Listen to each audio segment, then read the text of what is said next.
નરસિંહ મહેતા અહીં કોઈ મીઠા શબ્દોમાં વાત નથી કરતા. આ માત્ર કોઈ કવિતા નથી. આ માત્ર શબ્દોની ગોઠવણ નથી, આ છે આધ્યાત્મિક શક્તિનો વાવ જે બધા રહસ્યોને જાગૃત કરશે. શા માટે સંતો આટલી કઠોર ભાષા વાપરે છે? સંસારની માયામાં ડૂબેલા માનવ જીવ માટે આ એક મહાન સંત દ્વારા આપવામાં આવેલી અત્યંત કઠોર અંતિમ ચેતવણી છે. જી, હું માનતી આવી છું કે સંતોની વાણીમાં એક એક શબ્દનું વજન પર્વત જેટલું હોય છે. બિલકુલ સાચું. સંતે પોતાનો સમગ્ર આધ્યાત્મિક નિચોડ અહીં રેડી દીધો છે. આ ગહન ચર્ચાનો ઉદ્દેશ્ય જ એ છે કે આપણે સમજીએ કે શા માટે સંતો આટલી કઠોર ભાષા વાપરે છે. અને એ કઠોરતા પાછળની તેમની નિસ્વાર્થ કરુણા સમજવી છે. આ કઠોરતાનો પરિચય આપણને પ્રથમ પંક્તિઓથી જ થવા લાગે છે. ધ્યાન ધર હરિતનું અલ્પમતી આળસુ જે થકી જન્મના દુઃખ જાય અવર ધંધે કરે અર્થ કાઈ નવસરે માયા દેખાડીને મૃત્યુ વહાય. અહીં શરૂઆતમાં જ માનવ મનને અલ્પમતી અને આળસુ કહેવામાં આવ્યું છે. પણ આમ મારો પ્રશ્ન એ છે કે માણસ તો પોતાની જાતને અત્યંત બુદ્ધિશાળી માને છે. તેણે તો મોટા સામ્રાજ્યો ઊભા કર્યા છે. હા, માણસને એવો ભ્રમ છે ખરો. તો પછી સંતની દ્રષ્ટિએ આ માનવ મન ટૂંકી બુદ્ધિવાળું એટલે કે અલ્પમતી શા માટે છે? આ પ્રશ્ન પાયાનો છે. અલ્પમતી અને આળસુ આ બંને શબ્દો માનવ મનોવિજ્ઞાનનો અરીસો છે. આધ્યાત્મિક પરિપ્રેક્ષ્યમાં બુદ્ધિની વ્યાખ્યા ભૌતિક સિદ્ધિઓથી નથી થતી. માણસને અલ્પમતી એટલે કહ્યો છે કારણ કે તે પોતાની તમામ બુદ્ધિ, ચતુરાઈ એવી બાબતોમાં વાપરે છે જેનો અંત નિશ્ચિત છે. એટલે કે જે નાશવંત છે તેની પાછળ. બિલકુલ. જેને અહીં જ મૂકીને જવાનું છે તેને મેળવવામાં જીવ પોતાની જાત ઘસી નાખે છે. જે આત્મા શાશ્વત છે તેના સાચા કલ્યાણ માટે માણસ વિચારતો પણ નથી. અને બીજો શબ્દ છે આળસુ. હા, માણસ સંસારના કામોમાં તો ક્યારે આળસ નથી કરતો. બસ એ જ વાત છે. તે રાત દિવસ દોડતો રહે છે, પણ જ્યારે પરમાત્માનું નામ લેવાની વાત આવે ત્યારે અચાનક એક ભયંકર આળસ પ્રવેશી જાય છે. આ વિરોધાભાસ ખરેખર વિચારવા જેવો છે. આપણે નાશવંત માટે જાગૃત છીએ અને શાશ્વત માટે આળસુ. આ જ કડીમાં આગળ કહેવાયું છે કે અવર ધંધે કરે અર્થ કાહી નવસરે માયા દેખાડીને મૃત્યુ વહાય. અહીં નરસિંહ મહેતાની દ્રષ્ટિએ માયાનું વાસ્તવિક સ્વરૂપ શું છે અને તેનું મૃત્યુ સાથે શું જોડાણ છે? જુઓ, અહીં માયા એટલે કોઈ જાદુ નથી. માયા એટલે સાંસારિક હોદ્દાઓ, પદ, સંપત્તિ પ્રત્યેનો માણસનો અત્યંત ચીકણો લગાવ. માણસ જે કાંઈ પણ અવરધંધા કરે છે એટલે કે સંસારની ખટપટો કરે છે તેમાંથી કશો જ અર્થ એટલે કે સાર નીકળતો નથી. માયા જીવને સતત નવી લાલચો બતાવે છે, ખરું ને? જી, જીવને એમ લાગે છે કે બસ આ એક જવાબદારી પૂરી કરી લઉં એટલે શાંતિ મળશે. પણ માયા તેને દોડાવતી જ રહે છે. તે એક એનેસ્થેશિયા જેવું કામ કરે છે. તે ભ્રમ આપે છે કે મૃત્યુ હજી બહુ દૂર છે, જ્યારે બીજી તરફ પ્રત્યેક શ્વાસે મૃત્યુ તેનું આયુષ્ય હરી રહ્યું હોય છે. આ સમજૂતી હૃદયને સ્તબ્ધ કરી દે તેવી છે. જ્યારે જીવને એ સમજાય કે આ બધા ધંધા મિથ્યા છે અને તે માયાની જાળમાં ફસાઈ ગયો છે, ત્યારે સ્વાભાવિક રીતે જ તેને બચવા માટે એક સાચા આશ્રયની જરૂર ઊભી થાય છે. માયાની આ જાળમાંથી બહાર નીકળવાનો આ માર્ગ આપણને બીજી કડી તરફ લઈ જાય છે, જે શરણાગતિની વાત કરે છે. સકળ કલ્યાણ શ્રીકૃષ્ણના ચરણોમાં શરણ આવે સુખ પાર હોયે. અવર વેપાર તું મહેલ મિથ્યા કરી, કૃષ્ણનું નામ તું રાખ મોઈએ. અહીં સંત સ્પષ્ટ કહે છે કે સકળ કલ્યાણ શ્રીકૃષ્ણના ચરણોમાં છે. પરંતુ મહેતાજી સંસારના વ્યવહારોને અવર વેપાર કહે છે. શું સંબંધોને માત્ર એક વેપાર ગણાવી દેવા એક કઠોર નથી લાગતું? સામાન્ય દ્રષ્ટિએ કઠોર લાગે, પણ આધ્યાત્મિક સત્ય હંમેશા કઠોર જ હોય છે. સંતની નજરે સંસારના મોટાભાગના સંબંધો એક છુપો વેપાર જ છે. સંસારનો પ્રેમ શરતી હોય છે. જ્યાં અપેક્ષા છે ત્યાં લેવડ દેવડનો ભાવ છે. એટલે કે તે શુદ્ધ પ્રેમ નથી, પણ સામાજિક વેપાર છે.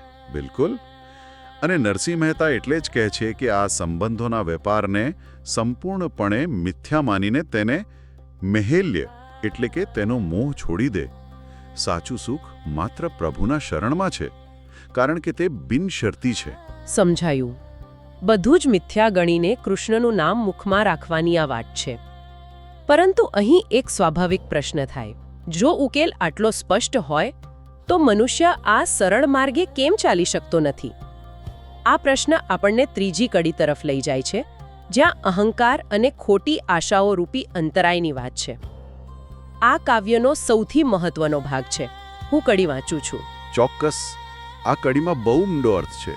પટક માયા પરી અટક ચરણે હરી, વટકે માં વાત સુણતા જ સાચી, આશનું ભવન આકાશ સુધી રહ્યું, મૂળ એ મૂળથી ભીંત કાચી. અહીં શબ્દો અત્યંત આક્રમક છે. માયા છોડવી એવું હળવું કહેવાને બદલે સંત પટક શબ્દ વાપરે છે. શું ધીમે ધીમે માયા છોડવી શક્ય નથી? સંત આટલા ઉગ્ર કેમ બન્યા છે? સંતની આ ઉગ્રતા પાછળ માનવ સ્વભાવની નબળાઈ છે. ધીમે ધીમે માયા છોડવાનો વિચાર એ અહંકારની જ ચાલ છે. માયા અત્યંત ચીકણી હોય છે. જો માણસ ધીમે ધીમે મોહમુક્ત થવા જાય તો મન બીજી બાજુ ચોંટી જાય છે. એટલે કોઈ બાંધછોડ ચાલે જ નહીં.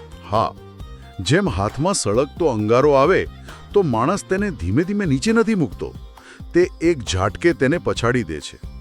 માયા એ અંગારા સમાન છે. તેને પરી એટલે પરહરીને પટકી જ દેવી પડે. આ પટક શબ્દની સમજૂતી આંખો ખોલનારી છે. માયા પ્રત્યે કોઈ કુંવાશ ન રાખવી. અને પછી તરત જ સંતે અટક શબ્દ વાપર્યો છે. જીવનો સ્વભાવ તો સતત ભટકવાનો છે, તો આ અટકનો સૂચિતાર્થ શું છે? માયામાંથી છૂટ્યા પછી મનનો ભટકવાનો સ્વભાવ જતો નથી રહેતો. એટલે કવિ ઉપાય આપે છે કે માયાને પટકીને હવે પ્રભુના ચરણે અટક. મનથી ભક્તિમાં એ હદે સ્થિર થઈ જવું કે ત્યાંથી ફરી પાછું સંસાર તરફ ભટકવાનું મન ન થાય. ખૂબ સરસ વાત. અને ત્યારબાદ સંત એક મનોવૈજ્ઞાનિક ચેતવણી આપે છે. વટક્યા માં વાત સુણતા જ સાચી. વટકવું એટલે ચીડાઈ જવું. જ્યારે કોઈ કલ્યાણની વાત કરતું હોય ત્યારે માનવ મન તરત જ બચાવમાં કેમ ઉતરી જાય છે? આધ્યાત્મિક સત્ય જીવને કડવું કેમ લાગે છે? માણસ આખી જિંદગી પોતાના અહંકારના આધારે જીવતો હોય છે. તેણે પોતાની એક ખોટી ઓળખ ઊભી કરી હોય છે કે હું મોટો માણસ છું. જ્યારે સંત કહે કે આ બધું ધૂળ થઈ જવાનું છે, ત્યારે અહંકાર પર પ્રહાર થાય છે. એટલે મન સાચી વાતનો વિરોધ કરે છે. જી. સંત જાણે છે કે સંસારી જીવને આ વાત ઝેર જેવી કડવી લાગશે, એટલે ચેતવે છે કે આ તારા કલ્યાણની વાત છે, આ સાંભળીને તું વટક્યામાં ગુસ્સે ન થતો. આ અહંકારના બચાવની વૃત્તિનું સચોટ પૃથ્થકરણ છે.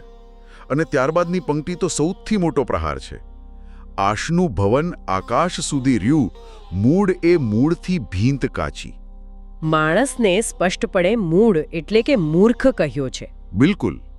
માણસ પોતાની આશાઓના મહેલ આકાશ સુધી ઊંચા ચણે છે, જાણે તે અમરત્વનો પટ્ટો લખાવીને આવ્યો હોય. હા, તે ભવિષ્યની યોજનાઓ જ બનાવ્યા કરે છે. અને આ જ મૂર્ખામણી છે. સંત અહીં કાચી ભીંતનું શક્તિશાળી રૂપક વાપરે છે. જે દેહના ભરોસે માણસ આ આશાઓ ચણી રહ્યો છે, તે શરીર જ માટીની બનેલી અત્યંત કાચી ભીંત છે.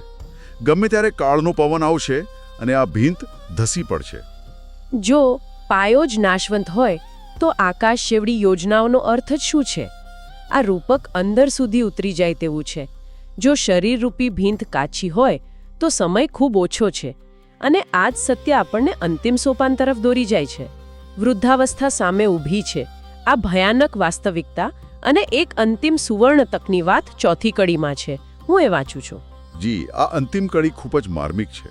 અંગ જો બન ગયું, પલિત પિંજર થયું, તો એ નથી લહેતે શ્રી કૃષ્ણ કેવું, ચેતરે ચેત દિન ચાર છે, લાભના લીંબુ લહેકાવતા રાજ લેવું. આમાં માનવ શરીરનું ક્રૂર છતાં સચોટ ચિત્રણ છે. પલિત પિંજર થયું, આ શબ્દ પ્રયોગ જ રૂવાણા ઊભા કરી દે છે. સાચી વાત છે. પલિત પિંજર એટલે યુવાનીનું આકર્ષણ જતું રહ્યું છે, શરીરના અંગો થાકી ગયા છે અને આ દેહ માત્ર હાડકાનું એક જીર્ણ પિંજર બની ગયો છે. માણસની સ્થિતિ લાચાર થઈ ગઈ છે, છતાં સંસાર પ્રત્યેનો મોહ છૂટતો નથી. આંખે દેખાતું નથી પણ ખટપટો જોવી છે.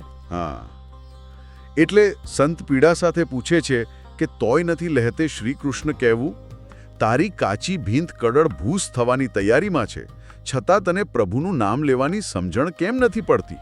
આટલી કઠોર ચેતવણી પછી પણ કવિ એક અંતિમ તક આપે છે. ચેતરે ચેત દિન 4 છે લાભના. અને છેલ્લી પંક્તિ જે સૌથી મોટું રહસ્ય છે, લીંબુ લહેકાવતા રાજ લેવો. આ લીંબુ અને રાજના રૂપક પાછળનો આધ્યાત્મિક તર્ક શું છે? આ પંક્તિમાં શરણાગતિનું શિખર છે. કલ્પના કરો કે કોઈ અત્યંત સામાન્ય માણસ મહાન રાજાના દરબારમાં જાય. તેની પાસે કોઈ મોટી ભેટ નથી, પણ માત્ર એક સામાન્ય ખાટું લીંબુ છે. જી. પણ તે અત્યંત પ્રેમ અને સંપૂર્ણ સમર્પણ ભાવથી નમ્રતાથી એ લીંબુ રાજાને ધરે છે.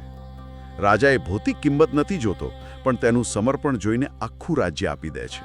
અદ્ભુત. આનો અર્થ એ થયો કે પરમાત્મા કોઈ મોટી સંપત્તિ કે દેખાડાના ભૂખ્યા નથી.